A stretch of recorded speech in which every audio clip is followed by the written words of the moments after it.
저 뒤에 서 계신 분들이 많으신데 앞으로 아직 오셔도 이 자리가 많습니다.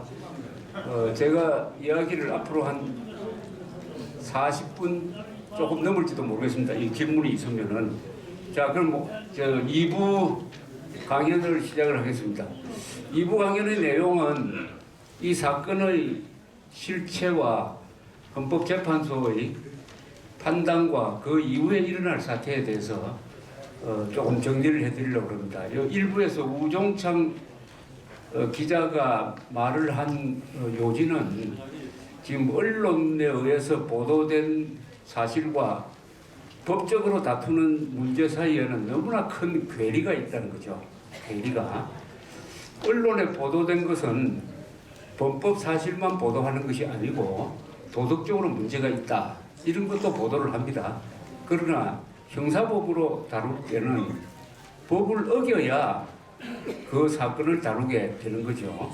자연히 언론의 보도와 이 법정에서 다투는 문제 사이에는 괴리가 있게 마련인데, 이번 경우에는 너무나 그 괴리가 크다는 겁니다. 그래서 이 언론에 의해서 만들어진 진실이 뭔지 하는 것을 알아야 뭘 잘못 알고 있다 하는 것을 짐작이라도 할 수 있는데, 오늘 조선일보에서 그동안에 언론이 잘못 보도한 거 9건을 지적한 걸 봤습니다. 제가 그걸 읽어보니까 그 조선일보가 잘못한 건 다 빼고 다른 언론사가 잘못한 걸 적었는데, 그거 보니까 지금 그동안 잘못한 거 한 몇천 건 될 텐데 그 중에서 제일 정도가 약한 것을 뽑아놨더라고요.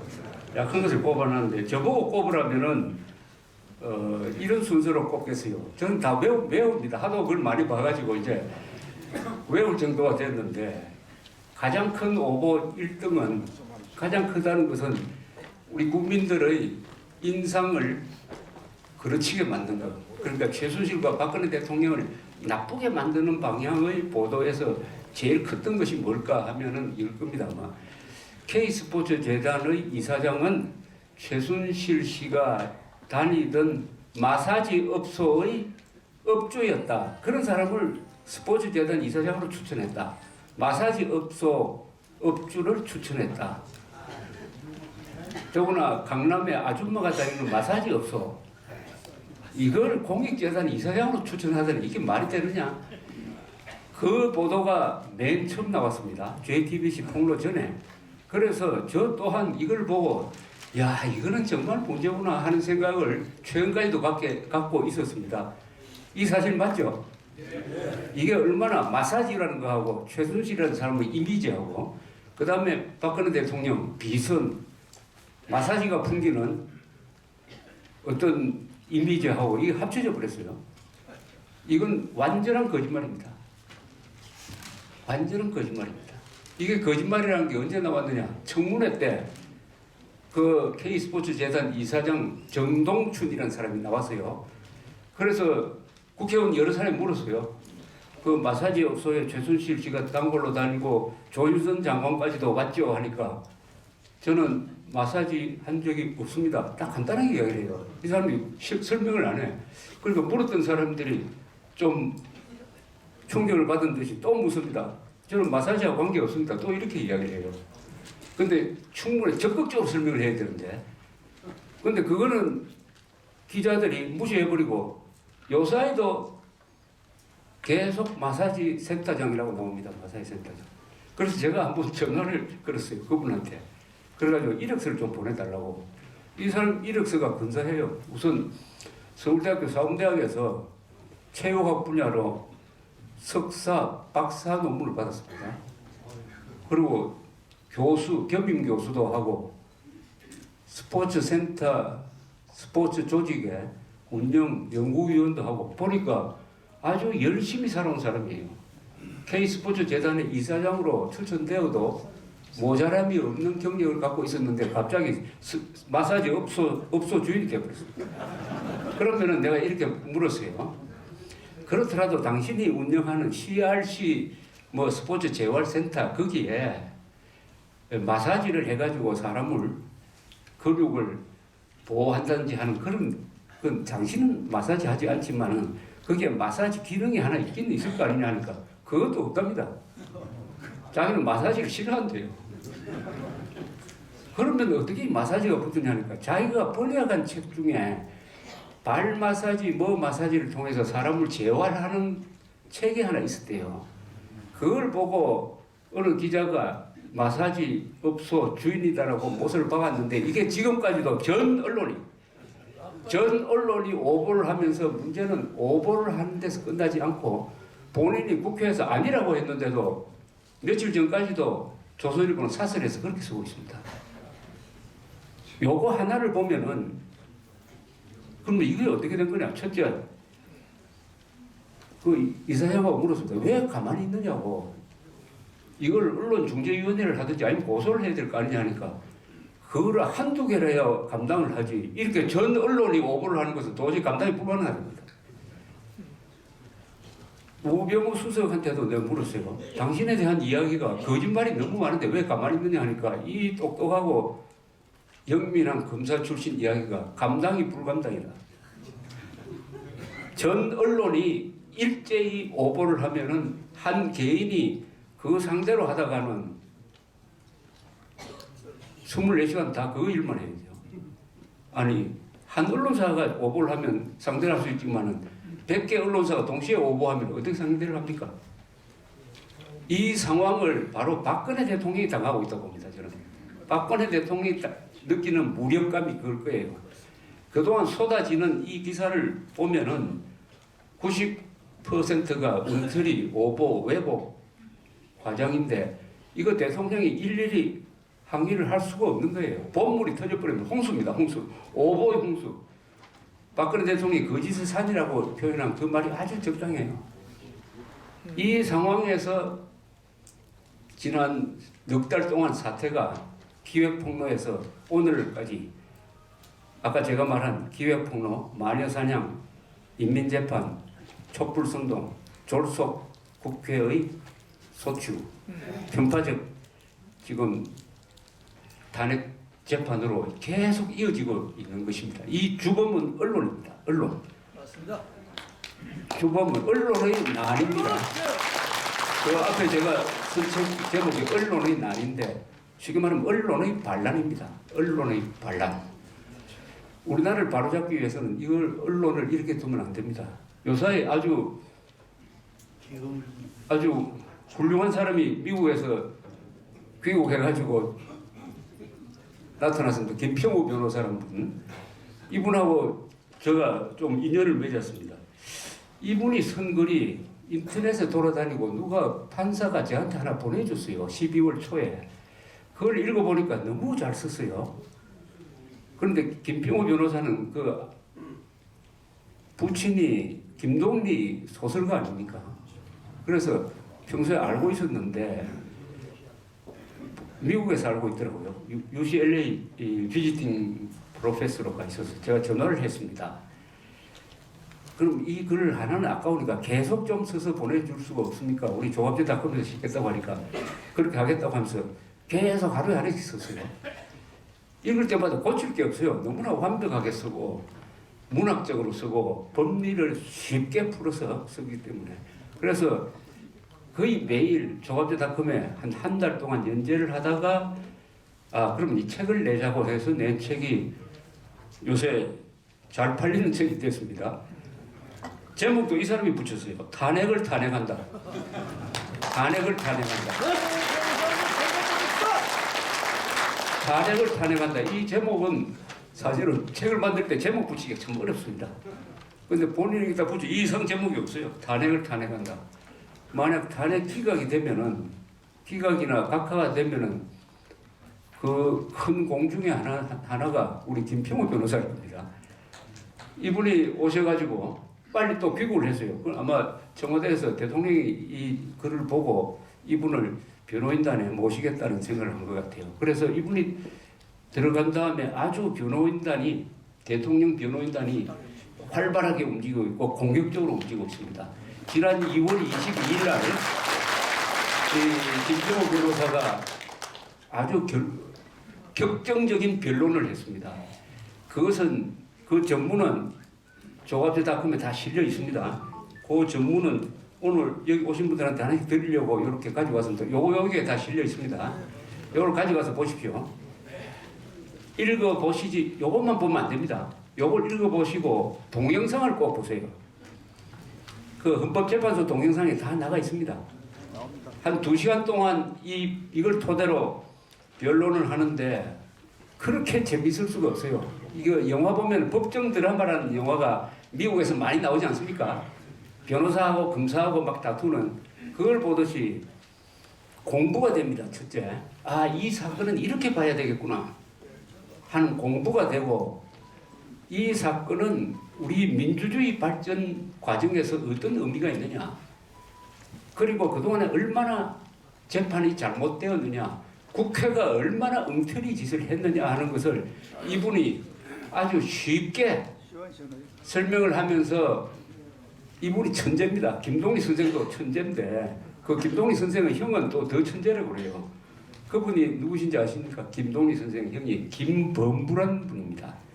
김범부, 동양 철학을 하시고 해가지고 한국의 3대 천재라고 하는 그 집안 출신이라서 그런지, 천재는 어떤 사람이냐? 사물의 핵심을 정확하게 보는 사람입니다. 그리고 이것을 입체적으로 구성을 합니다. 법률적으로 볼 뿐만 아니라 정치적으로 보기도 하고, 또 외국과 비교도 하고, 역사적으로 보기도 하고, 그 다음에 여기 사람, 인간을 끼워가지고 하나의 문학적인 표현으로 하는데 본 사람들마다 다 감탄을 합니다. 아, 이 변론 때문에 이 판결이 기각 아니면 각하가 되겠구나 하는 확신을 주는 변론입니다. 맞습니다. 그건 제가 들어본 강연이라고 하면 강연 중에 최고의 강연입니다. 그래서 그건 아마 영원히 우리나라 법조계에서 연구 대상이 될 겁니다. 그런데 한국 언론은 어떻게 받아들이느냐? 막말했다고 하죠. 막말한 게 아니에요. 그런데 거두절미하고 딱 합니다. 이렇게 합니다. 아스팔트에 만약 헌재가 판결을 잘못하면 아스팔트가 피로 덮일 것이다, 이렇게 이야기해가지고 막말했다, 선동했다, 드디어 헌재를 협박하고 있다고 이렇게 나옵니다.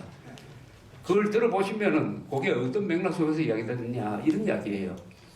이 헌법재판소가 지금 국회와 대통령이 싸우고 있다. 이 탄핵 재판의 핵심은 국회 권력과 대통령 권력의 싸움인데, 헌법재판소가 여기에 끼어가지고 판결을 내린다는 것은 굉장히 어려운 거다, 또는 위험한 것이기도 하다. 옛날 같으면은 전쟁을 했어야 될 상황인데 재판소가 들어가서 이 판결을 누구 대통령 편을 들든지 국회 편을 드는 것인데, 이거 다른 나라 같으면은 보통 이거 전쟁을 하는 경우다. 이번에도 촛불 든 사람, 태극기 든 사람이 격돌하고 있으니까 판결을 잘못하면은 아스팔트에 피와 눈물이 덮일 수가 있으니까 제발 신중하게 해달라, 이런 뜻입니다. 아스팔트에 피와 눈물이 덮일 수 있다. 요 표현 중에서 눈물을 싹 빼버렸어요. 아스팔트가 피로 덮인다. 눈물이 들어가면 의미가 완전히 달라지죠.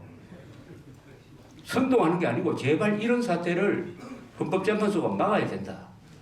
실제입니다. 이거 외국에 보면은 국회와 왕이 싸우기도 하고 해가지고 전쟁하고 한 경우가 영국, 프랑스에 얼마나 많습니까? 크롬웰, 국회를 대표하는 크롬웰 군대하고 찰스 1세 군대하고 싸워가지고 결국 찰스 1세 목을 치고 하는 그 상황을 앞에 또 설명을 합니다.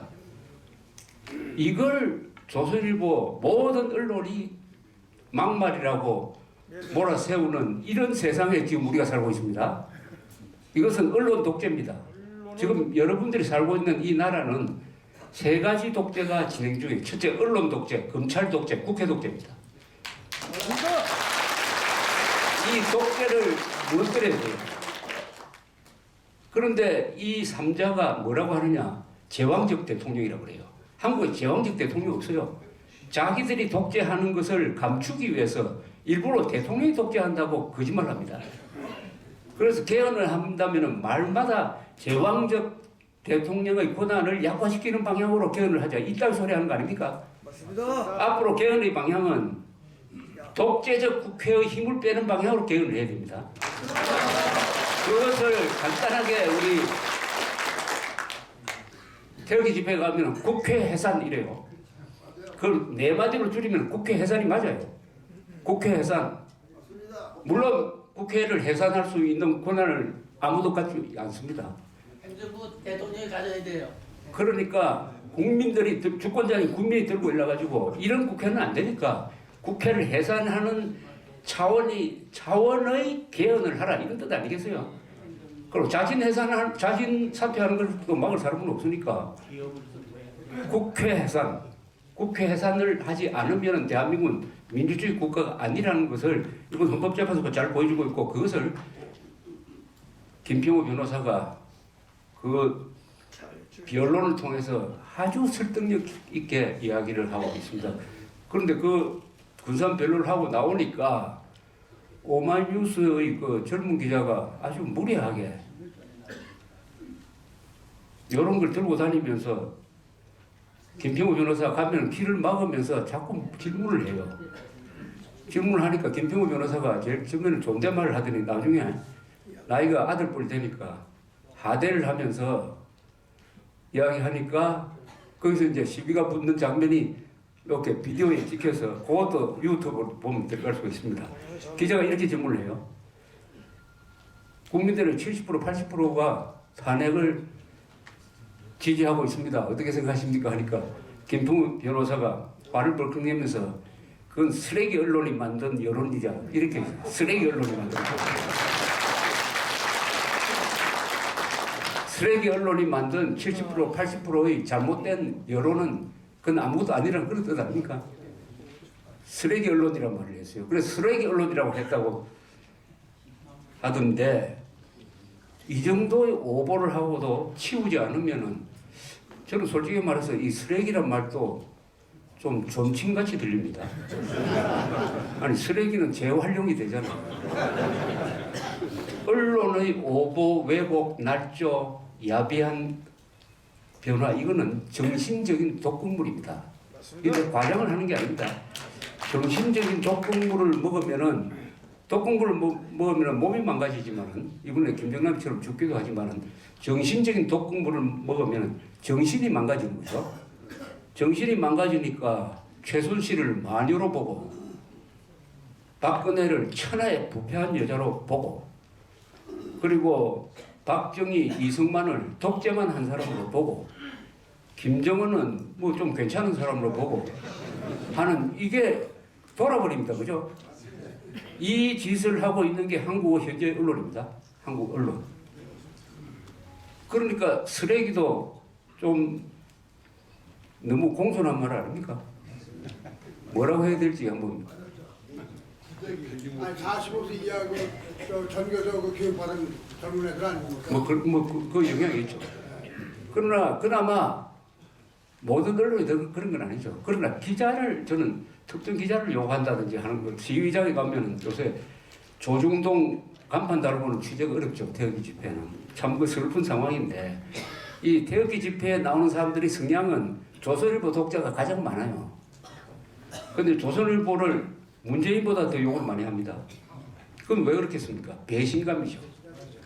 믿었던 도끼에 발등 찍혔을 때 제일 아픈 거 아닙니까? 배신감 이게 무서운 겁니다. 적개심보다 배신감이 더 강할 수가 있습니다. 배신감이 더 강할 그게 바로 이런 식으로 나타납니다. 그래서 이번 사태의 책임은 언론이 져야 돼요. 그 오보 가장 최근의 오보 사례를 내가 말씀드리겠습니다. 김정은이 죽었다고 발표된 그 다음날 2월 15일이죠. 2월 15일에 모든 언론이 이것도 모든 언론입니다. 이렇게 나왔습니다. 최순실과 박근혜는 그동안에 차명폰으로 500회의 통화를 했다. 독일에 가 있는 중에도 그 몇 달 동안 127회의 차명폰 통화를 했다. 하루 평균 3번 했다. JTBC 보도가 난 그날은 더 많이 했다. 이렇게 나왔습니다. 아시죠? 네. 그날 네, 고속버스에서 JTBC 같은데 그걸 보고 있으니까 그걸 가지고 박근혜 대통령을 씹는 프로가 시간이 김정남 암살 사건보다 더 크게 다루는 것 같았어요. 그래서 제가 오면서 아까 그 우종찬 기자한테 전화를 했습니다. 이거 확인이 필요하다고. 이거는 박근혜 대통령한테 굉장히 불리한 내용이다. 확인이 필요하니까 첫째 홍보수석한테 전화를 좀 해라. 청와대 홍보수석한테. 좀 있어 전화가 와서 홍보수석 배성래 홍보수석한테 전화했더니 그런 사실이 없다고 한다. 대통령한테 물었더니 그런 사실이 없다고 한다. 독일에서 통화 한 번도 한 적이 없다고 한다라고 했어요. 그래도 미심쩍어서 그 다음 날에 최순실 담당 변호사한테 일부러 최순실을 만나가지고 최순실한테 더 확인을 한번 해보자. 양쪽으로 다 확인을 한번 해보자. 이렇게 됐습니다. 최순실도 똑같이 차명폰으로 박근혜 대통령하고 통화한 적 한 번도 없고 취임한 이후에 통화한 게 10번 정도 된다. 이렇게. 그럼 양쪽에 다 부인합니다. 그래서 그러면은 최순실 변호인 이경재 변호사 보고 기자한테 이야기를 하도록 하라. 사실이 아니라고. 그래서 너는 언론이 워낙 크게 보도했으니까 그게 준하는 정도로 정정 보도가 나오지 않겠네요. 봤더니 안 나와요. 찾아보니까 연합뉴스에서 간단하게 한 줄, 아니 이경재 변호사가 이런 식으로 이야기했다라고 나오고 다른 언론이 그걸 받지를 않아요. 지금까지 계속됩니다. 지금까지. 그런데 참 박근혜 대통령 쪽도 답답하죠. 이런 일이 있으면 가만히 있으면 안 되는 거 아닙니까? 그래서 그 청와대 박근혜 대통령 모시고 있는 사람한테 아니 왜 가만히 있느냐고 이런 걸 당하고 가만히 있으면은 오히려 뭐가 캥기니까 그러는 거 아니냐고 이렇게 물었더니 그쪽 이야기는 또 대통령이 직무적이 됐기 때문에 우리가 업무적으로 박근혜 대통령을 보좌하는 것은 못하게 돼 있습니다. 이렇게 이야기하더라고요. 그래서 최순실 재판이 지난주 월요일에 있었습니다. 월요일에 이경재 변호사한테 특별히 한번 다시 법정에 기자들이 오니까 물어달라고 했습니다. 그래서 법정에서 그게 공식화되니까 물었더니 최순실 씨가 역시 한 번도 통화한 적이 없습니다. 라고 했습니다. 그 이야기는 조그맣게 보도가 됐어요. 보도가 됐어요. 그걸로 끝이에요. 이 정도 어마어마한 사건일 때는 대통령은 어떻게 해야 되느냐 이렇게 해야 됩니다. 지금 대통령이 기력이 빠지니까 여기까지 제대로 못 챙긴지 모르지만 보통 통상적으로 반론을 제기하면 보도가 안 되니까 딱 이것을 정보를 준 특검에 대해서 이 엉터리 정보에 사과를 하라. 사과하지 않으면 인사조치하라. 인사조치 않으면 나는 특검 조사 못 받겠다. 이렇게 나오면 그때 보도를 합니다. 이걸로 끝입니다. 지금. 대통령이 이렇게 당하고 있다는 이야기입니다. 쉽게 말하면 여러분 대통령이 이렇게 당하고 있다는 거예요. 그럼 뭐 언론의 이 가공할 오보는 이거 어떻게 바로잡아야 되느냐 하는 것이 앞으로 큰 과제를 남겨놓았습니다. 이런 오보 가지고는 우리가 국민으로서 제정신 가지고 살 수가 없었어요. 언론중재위원회 가지고는 안 됩니다. 시간도 걸려. 다른 비상한 방법이 있어야 돼요. 비상한 방법. 계엄을 선포해야 돼요. 계엄령 선포하면 국회에서 당장 해제해버리니까 요새 계엄령 선포에 대한 오해가 계시던데 계엄령을 선포한 다음 날 국회가 해제 결의를 하면 다 해제돼버립니다. 그러니까 국회가 가진 어마어마한 권한을 우리 국민들이 잘 모르고 있습니다. 이게 삼권 분립이 아니에요. 국회 독재입니다. 이 제도가 독재인데. 그래서 지금 앞으로 모든 국민들이 가만히 있으면 안 돼. 언론 독재는 독재 중에서 제일 심각한 독재입니다. 대통령 독재에 비해서 언론 독재는 10배쯤 강합니다. 왜냐하면 사람을 공포 분위기로 몰아갑니다. 사람을 잡아요, 그냥. 공포 분위기를 조성하고 해가지고 이 여론이 불리하게 돌아가는데 혼자서 맞설 수 있는 것은 참 어렵습니다. 국회 독재는 입법 독재므로 이건 또 행정 독재보다 더 심해요. 법을 막 만들어서 사람을 옥죄는 것인데 이제는 앞으로 그동안에 우리 같은 전문인들이 주로 해야 되겠지만 그동안에 언론에서 오보한 것을 다 백서를 만들어야 됩니다. 그래가지고 명단을 만들어야 돼요. 명단을 만들면은 조중동과 4대 종편 기자들이 제일 많이 들어갈 겁니다. 그리고 여기에 책임 있는 부장, 국장, 사장, 회장까지 이름 다 넣어야 돼요. 그래서 이 사람들을 요구를 해야 됩니다. 우리 독자들이 요구를 해야 됩니다. 뭘 요구해야 되겠습니까? 이 리스트를 만들어가지고. 뭘 요구하느냐? 이 정도의 잘못을 저지른 자에 대해서 그동안 언론이 어떤 요구를 했느냐? 그 요구를 언론에 대해서 하면 돼요. 첫째, 언론계에서 영구 퇴출시켜야 됩니다. 영구 퇴출시켜야 돼요. 언론 절대 앞으로 언론계에서 활동하지 못하도록 요구를 해야 합니다. 법적으로 소송하는 것은 당사자가 할 거예요. 당사자. 그 다음에 이 요구를 해야 돼요. 이 오보나 기획 보도를 하는 과정에서 범법한 사실이 있을 겁니다. 그러면은 언론사에서 자체 조사를 해가지고 그 기자를 책임자를 검찰에 고발해야 됩니다. 이 말 무슨 말인지 알겠죠? 우리가 이런 이야기합니다. 교육부 공무원이 잘못했다는 보도를 하죠. 하면은 언론은 이런 요구를 합니다. 빨리 교육부에서 감사해가지고 그 사람 고발하라. 하면 그렇게 해요.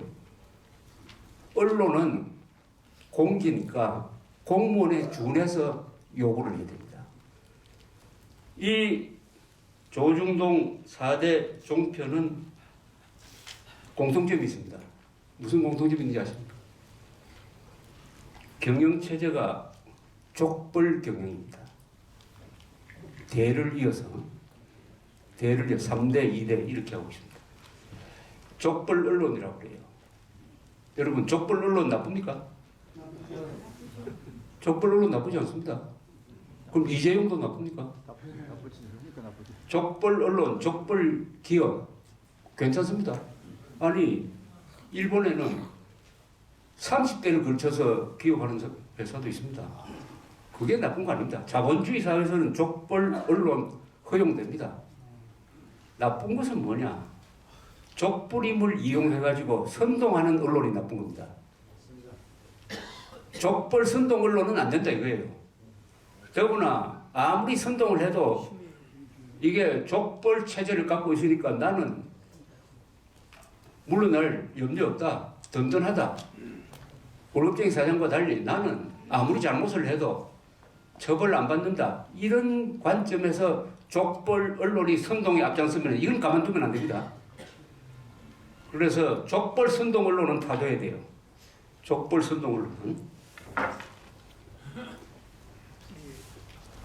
그래서 이 언론을 어떻게 하느냐 하는 것이 큰 과제로 되어 있는데 다행히 요새 뭐 다 그런 건 아니고 이번에 아까 고영태 녹음 파일도 조갑제닷컴 MBC 정규제 TV 뭐 이런 데서 보도를 하고 특히 MBC가 아주 정상적인 보도를 요새 많은 이 태극기에 나오는 분들이 MBC 보도를 굉장히 고맙게 생각합니다. 근데 제가 보면은 절대로 이 MBC가 태극기 보도 편을 들어주는 거 아닙니다. 그런데도 왜 고맙게 생각합니까? 다른 언론이 다 촛불편에 서 있는데 MBC는 그래도 중간에서 공정하게 보도하려고 노력하니까 고맙다고 하는 거 아닙니까? 여러분들이 원하는 게 MBC가 우리 편 들으라는 거 아닙니다. 그렇게 말을 해서도 안 돼요. 보도기관은 공정하게 해야 됩니다. 그러니까 저쪽이 3만 명 모였으면 3만 명이라 하고 태극기 집회가 10만 명 모였으면 10만 명이라 하고 그때는 10만 명 모인 그 집회를 더 중점적으로 보도하고 이게 공정한 겁니다. 근데 지금까지 어떻게 했습니까? 몇만 명 모인 걸 100만 명 모인다고 거짓말 해주고 항상 촛불 대 태극기라고 썼어요. 이게 말이 됩니까? 태극기를 촛불 뒤에 놓는 게 이게 애국자입니까? 이게 예의입니까? 요새 태극기 대 촛불로 서서히 바뀌고 있습니다. 바뀌고 있어요. 그동안에 최근에 태극기 집회를 제대로 보도한 것은 최근 한 달 아닙니까? 그 전에는 태극기 집회가 훨씬 사람이 많아도 종이신문에는 한 줄도 안 썼어요. 이것은 있을 수 없는 범죄입니다. 언론의 가장 큰 범죄는 사실을 조작하는 게 아닙니다. 엄청난 사실이 있는데도 안 쓰는 겁니다.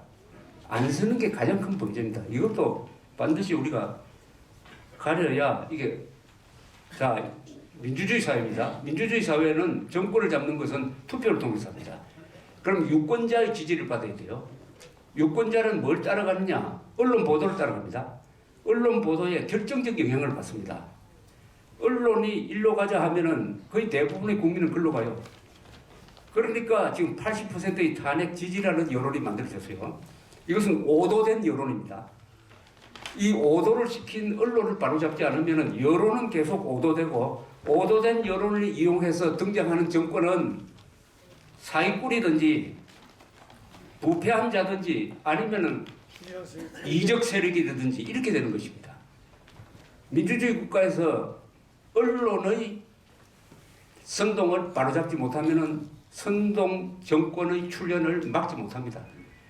국민들이 교양 없는 국민 되고 조상을 욕하고 고마움 모르는 국민이 되는 것을 막는 방법은 언론을 바로 잡는 것이다. 이렇게 말씀드리고 싶습니다. 맞습니다. 예. 이 탄핵 재판은 지금 8명인데 이게 9명이 해야 되는 재판입니다. 왜냐? 이 이상의 큰 재판은 없어요. 헌법재판소가 할 수 있는 가장 큰 재판인데 이것은 결론이 생기면 안 됩니다. 9명이 해야 돼요. 그렇지 않습니까? 그런데 이 9명을 채워달라고 해야 될 사람이 요 앞에 퇴임한 박한철 헌법재판소장이었어요. 이 사람이 나갈 때는 이렇게 해야죠. 빨리 황교안 권한대행이 저 후임자를 지명을 해가지고 9명 전원으로 재판을 해달라고 해야 되는 거 아닙니까? 그런 소리 안 하고 한다는 소리가 이정미 재판관이 3월 13일에 퇴임하니까 그 전에 재판을 해야 된다 이런 소리 하고 나가버렸어요. 역사의 죄인이 되었습니다. 이 사람은 역사의 죄인이 됐어요. 아니 자기가 책임질 일도 아니다. 나가면서 3월 13일 딱 지정해가지고 그때까지 재판해달라고 하는 것은 대통령 파면을 결정하라는 우회적 표현 아닙니까? 그 단계에서는 아마 헌법재판소에서 빨리 이거 하자. 빨리 해치워버리자 하는 분위기가 형성됐다고 봅니다. 지금 법에는 어떻게 됐냐면 6개월 안에 하도록 군시 규정이 되어 있습니다. 6개월 안에. 그리고 통진당 경우에는 1년이 걸렸어요. 이 재판은 어떤 재판이냐? 졸속으로 하면 안 되는 재판이라는 것은 아시죠? 왜냐? 언론이 폭풍처럼 몰아붙이고 국회는 졸속 탄핵을 해가 이것을 헌법재판소로 넘겼으니까 이 쓰레기 같은 소추장을 보면은 각하해버리는 게 맞지만은 요걸 심리를 하려면은 시간이 많이 걸려요. 하나하나 따지는데 이것은 신속성이 중요한 것이 아니라 공정성이 더 중요합니다.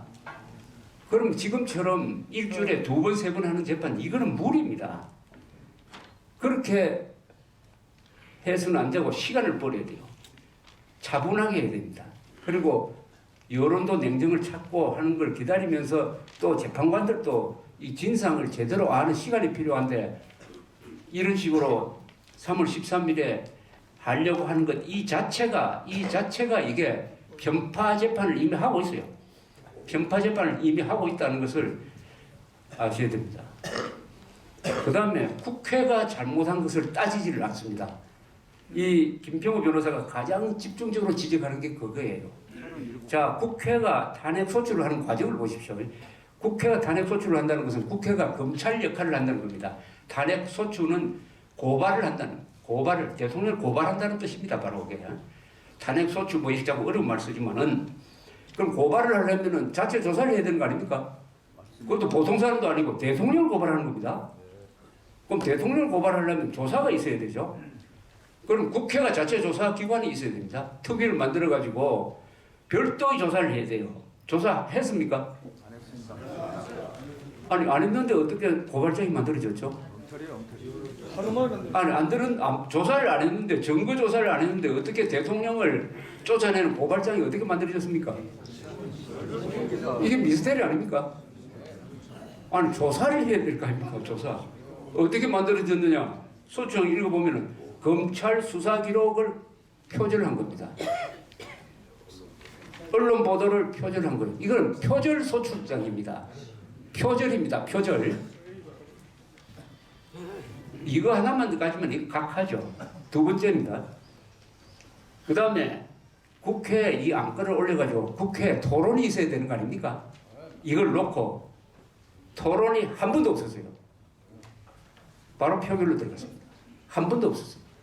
이러니까 국회가 적법 절차를 지키지 않은 거예요. 그럼 이게 각하사유입니다.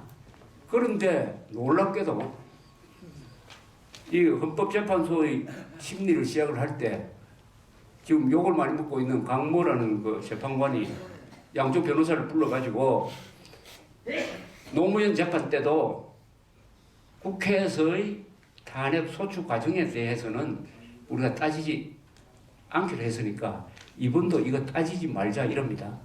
그러니까 양쪽 변호사 뭐 그렇게 합시다 해버렸어요. 가장 중요한 것을 안 따지기로 해버린 거예요. 그러니까 김평우 변호사가 뒤늦게 와서 보니까 대통령 측 변호사인이 큰 실수를 했어요. 그러나 실수는 실수고 이건 이렇게 하면 안 됩니다. 따져야 돼요. 따져야 됩니다. 왜 따져야 되느냐? 국회에서는 뭐 깽판을 치든지 뭐 멱살을 잡고 싸우든지 국회에서 의결한 것은 국회에서 해결될 문제니까 그걸 법원이 별도로 판단하지 않는다. 이건 말하자면 국회한테 재량권을 주는 거죠.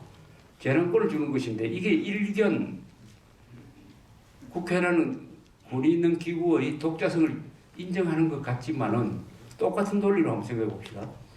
그럼 국회한테만 재량권을 주고 왜 대통령한테는 재량권을 안 줍니까? 아니 최순실하고 만나던 최순실이 한테 무슨 연설문을 보여주고 고치라고 하던 최순실과 추천하는 사람을 임명을 하든 말든 이거는 대통령의 통치행위의 재량권 아닙니까? 요거는 인정하지 않고 미주알 고주알 조사를 하면서 국회는 재량권을 달라. 이건 국회의 독재권을 허용하자. 국회의 특권성을 인정하자는 것이니까 이건 말이 아니죠. 말이 아닌데. 그래서 이 재판이 그런 점에서 잘못됐다 이런 이야기고, 그 다음에 이번 재판을 통해서 우리가 새삼 이게 제도가 잘못된 것을 알게 됐습니다. 뭐냐, 이 탄핵 재판, 대통령에 대한 탄핵은 이렇게 하면은 굉장히 위험하다는 걸 알게 됐습니다. 뭐냐 하면은 국회가 3분의 1로 의결만 하면은 자동적으로 대통령이 직무정지가 되게 됐습니다. 이게 굉장히 위험합니다. 그렇죠. 앞으로도 국회의원들이 몇 사람이 작당을 해가지고 아무 이유나 가지고 와가지고 3분의 의결 2로 탄핵 소추를 딱 하면 그 순간에 대통령 자동적으로 직무가 정지돼 버려요. 이 제도는 없어야 됩니다. 이거는 무죄 추정 원칙에도 맞지 않고 일단 사람을 잡아 넣는 거하고 마찬가지죠. 일단 유폐시키니까 이 제도가 없어야 된다는 것을 우리가 실감을 할 수 있게 됐습니다. 그 다음에 다른 나라에 양원제라는 게 있습니다. 하원, 상원. 옛날에 우리는 민의원, 참의원. 왜 양원제가 필요한지를 우리가 알게 됐어요. 이 국회가 이렇게 하원이 이렇게 잘못해도 상원으로 올라가면은 이렇게 하면 안 된다. 견제할 수가 있어야 돼요. 근데 국회가 단원제니까 이런 실수가 막 먹힙니다. 이런 어마어마한 실수는 중간에 차단하는 장치가 있어야 이런 실수를 안 합니다.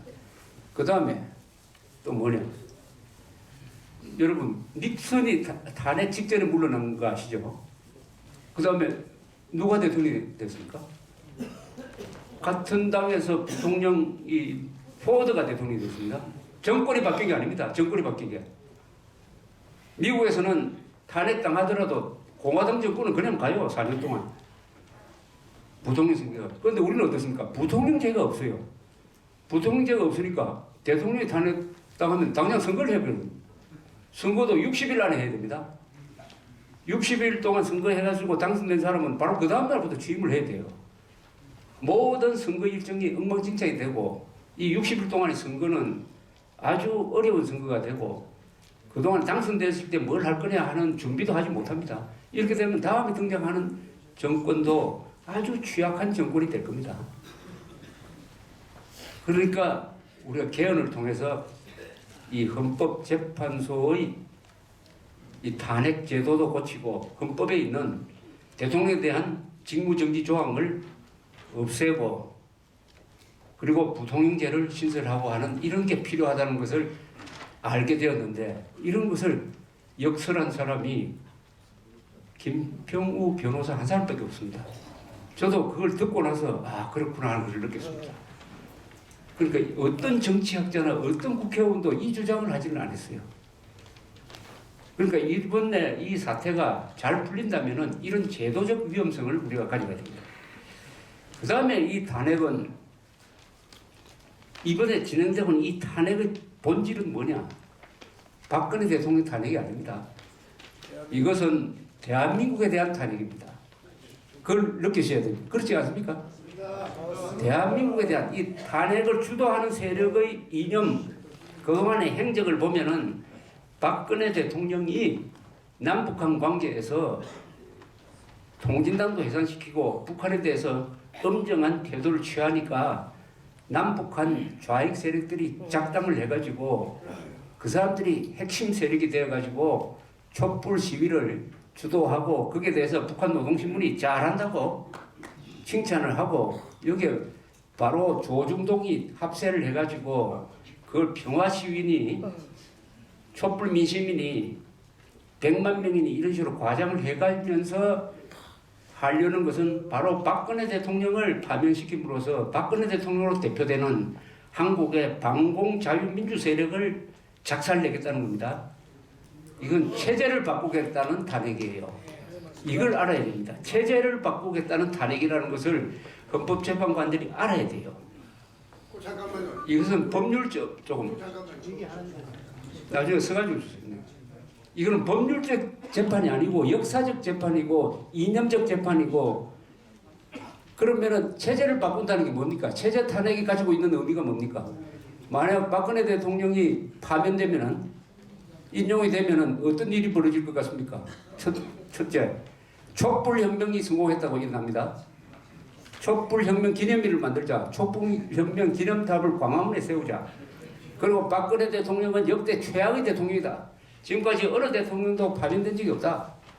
박근혜 대통령을 지지했던 세력은 반공자유민주 냉전이라고 하지만 이게 냉전 세력이고 수구 세력이고 부패 세력이다. 민족 반역 세력이다. 이 세력은 숙청해야 된다. 국가보안법 폐지해야 된다. 사드 배치 말아야 된다. 한일 관계 계속 나쁘게 가져가가지고 한미일 동맹 해체해야 된다. 이런 쪽으로 공포 분위기로 몰고 갈 때 무슨 일이 나옵니까? 그때 바로 그 사태를 걱정한 거 아닙니까? 김평우 변호사가 이야기가 아스팔트에 피와 눈물이 덮일 때가 내전적 상황이 일어날 수가 있다. 내전적 상황이. 그렇다면 여러분은 가만히 있겠습니까? 그렇게 하면 가만히 있겠습니까? 그렇죠. 체제를 바꾼다는 것은 역사관을 바꾸는 겁니다. 대한민국의 민족사적 정통성을 부정하고 북한 정권이 오히려 민족사적 정통성이 있다 하는 쪽으로 교과서도 이미 교과서 그 정도 가 있지만 교과서도 바꾸고 이미 그런 체제를 뒤엎는 쿠데타가 일어나고 있는 것이 아니냐 하는 느낌을 이미 주고 있습니다. 첫째 하나, 좌편향 국사교과서를 고치려고 국정교과서를 만들었더니 전국에서 한 군데밖에 채택을 못했어요. 이거는 벌써 체제 반역이 일어나고 있다는 뜻입니다. 두 번째, 특검이라는 자들이 소위 블랙리스트를 만들었다고 해가지고 관련자들을 실장 장관, 현직 장관까지 한 대여섯 명을 구속을 했습니다.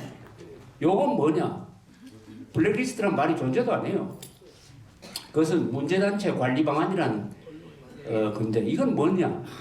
이 워낙 문화예술계에 반체제적 좌편향된 인사들이 많아가지고 영화를 만들든지 연극을 만들든지 그림을 그리든지 하는데 항상 반국가적 폐륜적 행위를 하고 있다. 바로 그 표창원이가 조선에서 만든 이상한 그림 있지 않습니까? 박근혜 대통령을 벗겨놓은 그런 그림을 만든 그자도 블랙리스트에 올라있다고 해요. 그거 잘 올라간 거 아닙니까? 그런데 이 사람들한테 그렇다고 이거는 표현 자유가 있으니까 뭐 당장 잡아넣겠다 이게 아니에요. 다만 이 자들이 국가 예산을 쓰는 것은 막아야 되겠다. 그럼 알아야 될 거 아닙니까? 그러니까 국가 예산을 지원할 수는 없는 차원에서 파악을 한 것을 이것을 직권남용이라 해가지고 구속했습니다. 이것을 안 했으면은 그 사람이 벌받아야 되는데 쉽게 말하면은 애국적인 활동을 했다고 구속을 시켰습니다. 애국적인 활동을 했다고 구속시키는 검찰은 어느 나라 검찰입니까? 이 대한민국 검찰 맞습니까? 내가 그 구속영장 요지를 읽어보니까 딱 느낌이 변호사도 같은 이야기. 이거 쓴 사람은 절대 대한민국 검사일 수는 없겠구나. 나는 이거 북한 국가보위부가 작성하면은 요런 게 나오겠구나. 아니면 일제시대 때 독립운동하는 사람들 잡던 고등계 형사가 만든 조서 같은 느낌을 받았습니다. 그리고 이재용 구속. 이재용 씨는 우리나라의 GDP의 10%, 수출액의 20%를 담당하고 지금까지 대한민국 생긴 이래 그 3대에 걸쳐서 가장 많은 세금을 내고 가장 많은 일자리를 만든 사람 아닙니까? 그걸 무리하게 엮어가지고 왜 구속을 합니까? 불구속 재판을 받아야 되는 거 아닙니까? 그 사람 도망갈 사람입니까? 거주가 확정되지 않는 사람이에요. 이거는 대한민국 체제에 대해서 자본주의 체제에 대해서 적개심이 있는 사람이라야 할 수 있는 구속영장이고 구속영장 발부 아닙니까?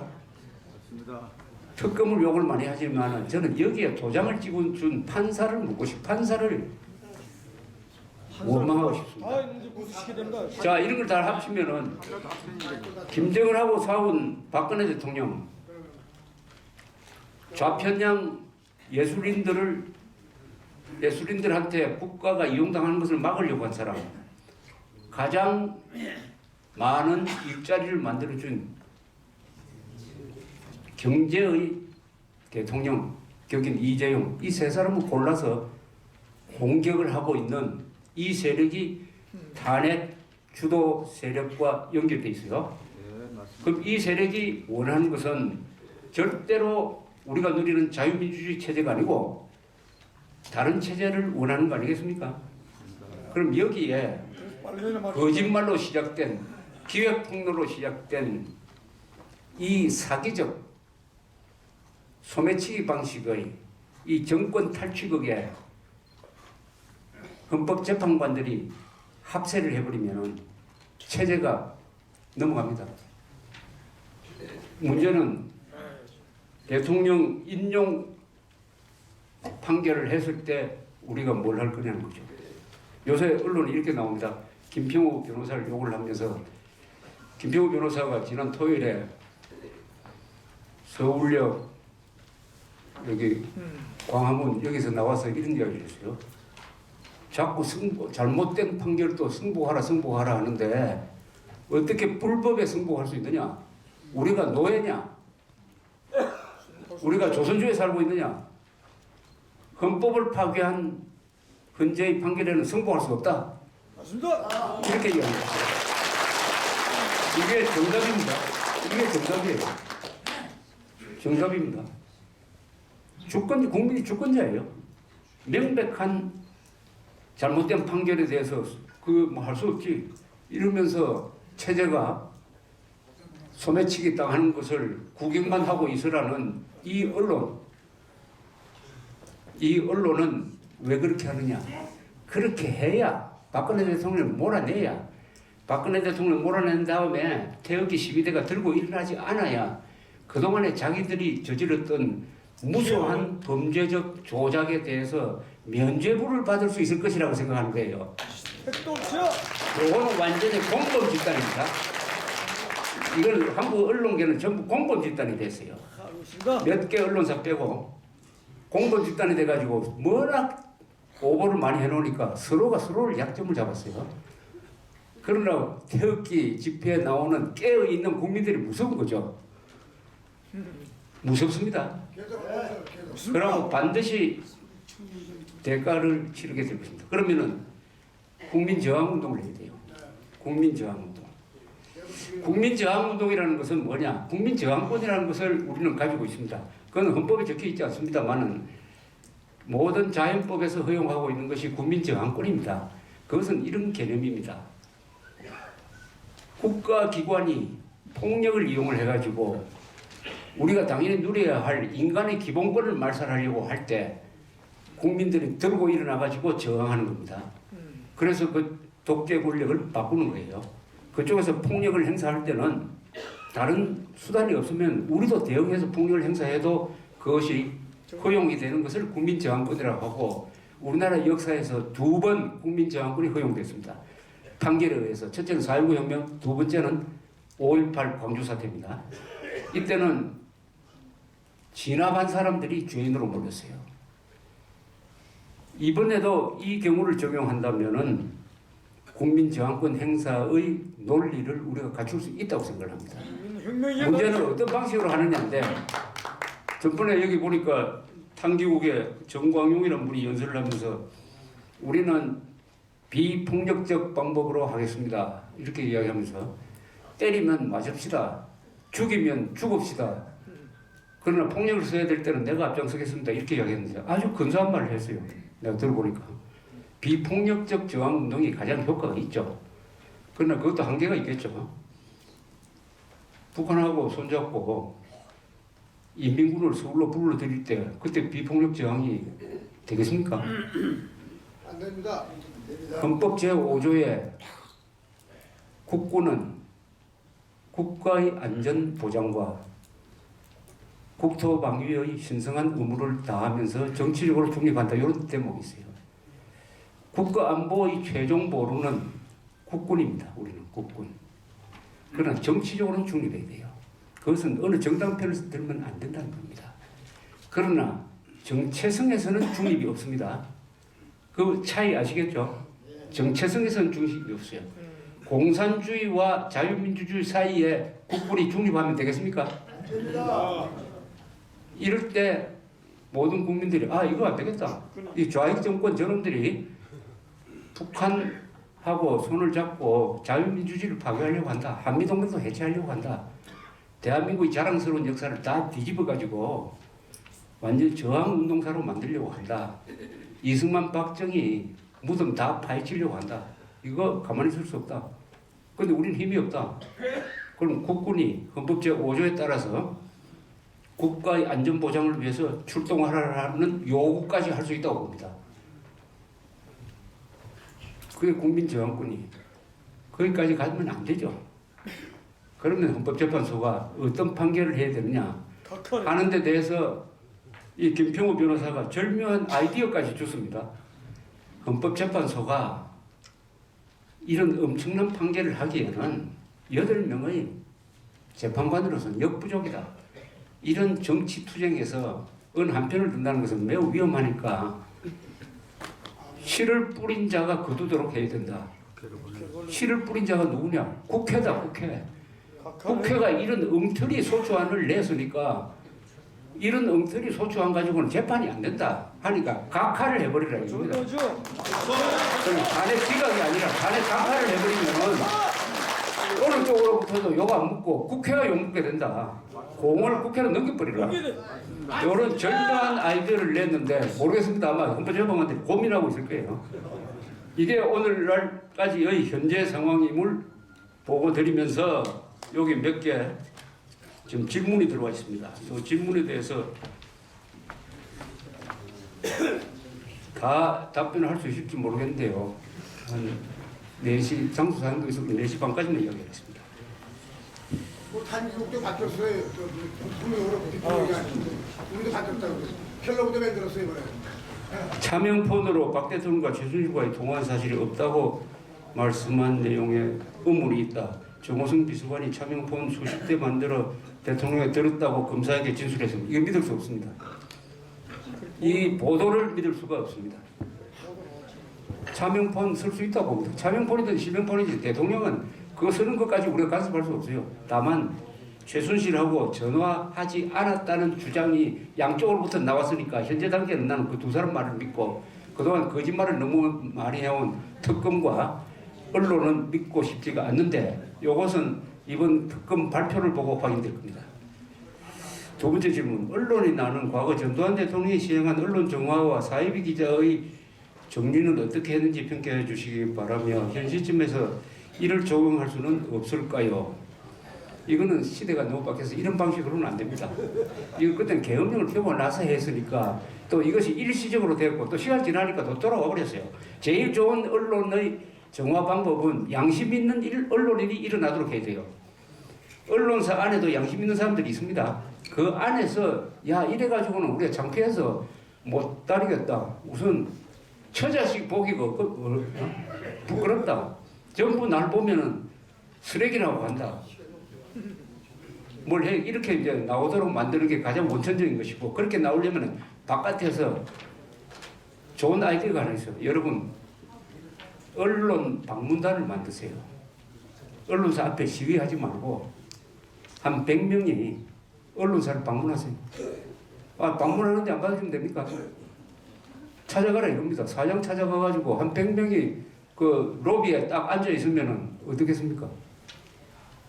언론사 방문단을 조직해가지고 모든 언론사에 가가지고 하루 종일 거기서 있으면서 어느 기자 나오라고 하는 그런 압박을 지속적으로 한 6개월만 하면은 그래서 이건 다른 방식으로 해야 됩니다. 이런 식으로 됩니다.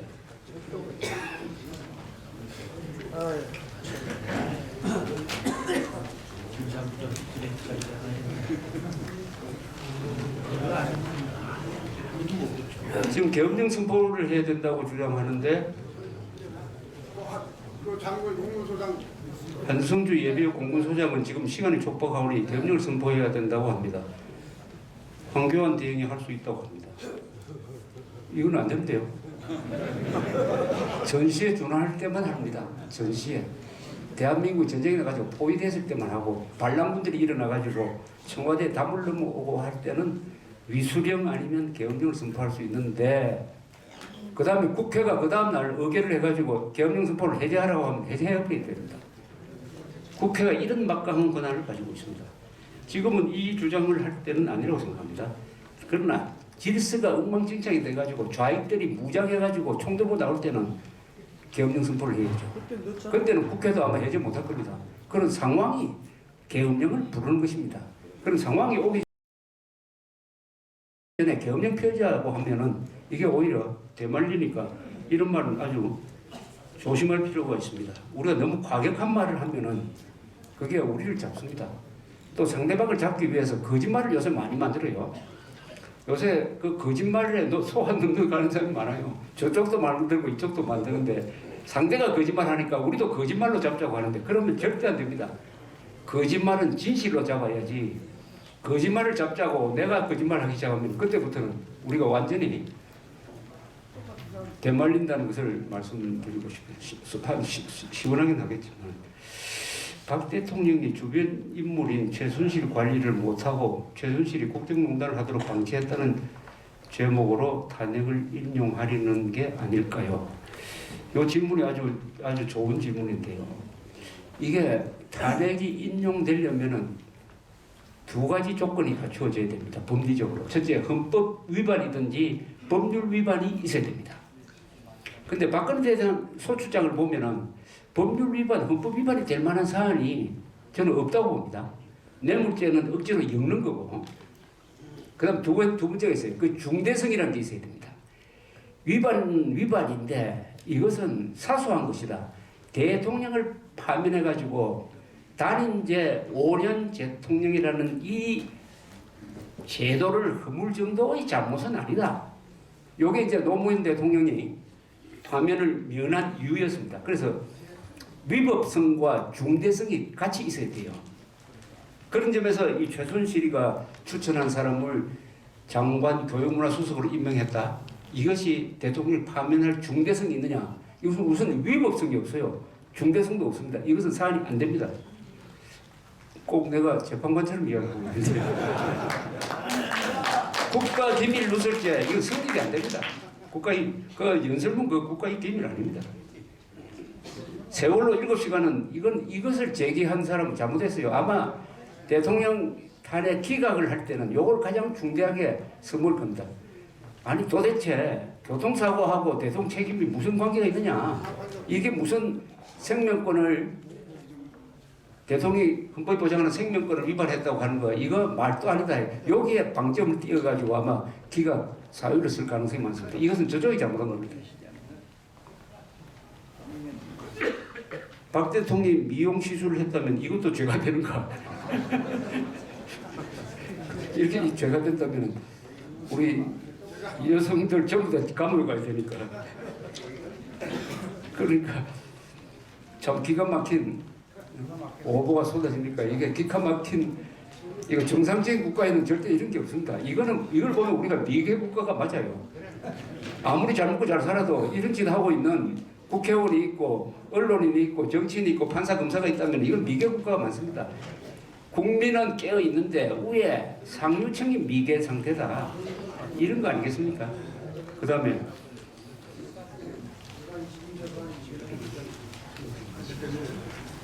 연일 조선일보, 동아일보가 촛불 시위를 편들고 고영태 국정농단에 대해서 비판 없이 동조하는 이유가 무엇입니까? 무엇인 것 같습니까? 왜 이 조중동이라는 보수적 언론이 왜 그렇게 저렇게 되었다고 보십니까? 뭐 여러 가지 이유가 있을 겁니다. 내부 사정이 있고 한데 제가 보기에는 금방 져서 그렇습니다.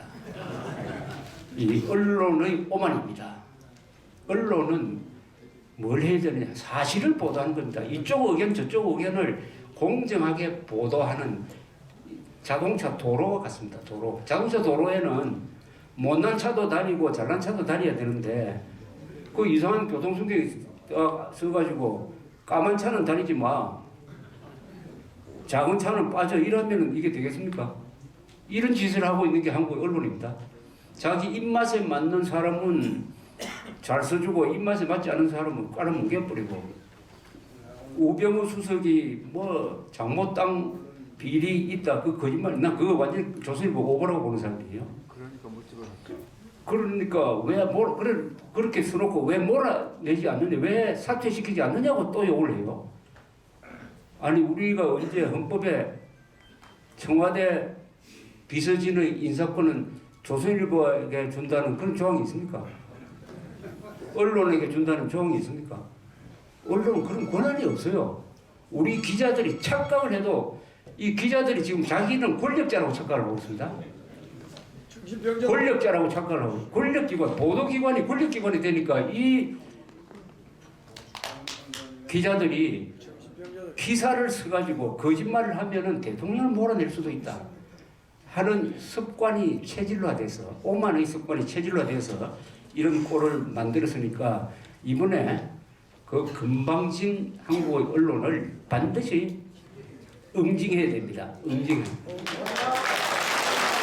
그게 대한민국의 민주주의를 발전시키는 것이고 우리가 진정한 문명국가로 가고 이 기회에 이번 사태의 주인공이 누군지 아십니까? 이 현재 주인공이 두 사람이 있어요. 하나는 3분 남았습니다. 3분.